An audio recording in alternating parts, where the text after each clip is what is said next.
कोणी दुबोटी आडवे गंध, शिवलिंगा तैसे चर्चिती सलंग, कोणी कस्तुरी मिश्रित सुगंध, तैसेची चंदन चर्चित।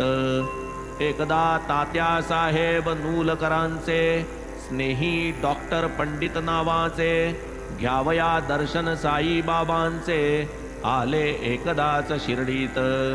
पाऊल ठेवता शिर्डीत, आरंभी गेले मशिदीत, करूनी बाबांसी प्रणिपात, बैसले निवांत क्षणभरी। बाबा मग वदती तया ते, जाई दादा भटाच्या येथे, जा असे जा म्हणून बोटे हाते, लाविती मार्गाते तयास।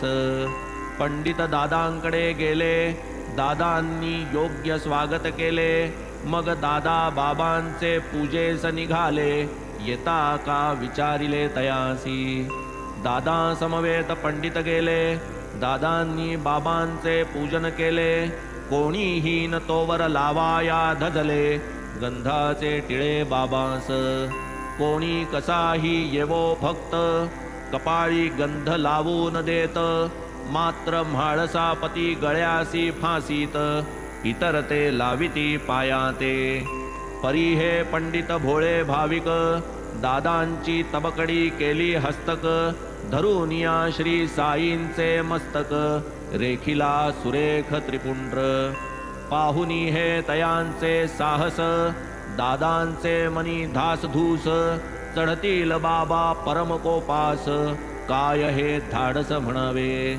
ऐसे अघडते जरी घडले, बाबा एकही न अक्षर वदले, किंबहुना वृत्तीने प्रसन्न दिसले, मुळी न कोपले तयावर।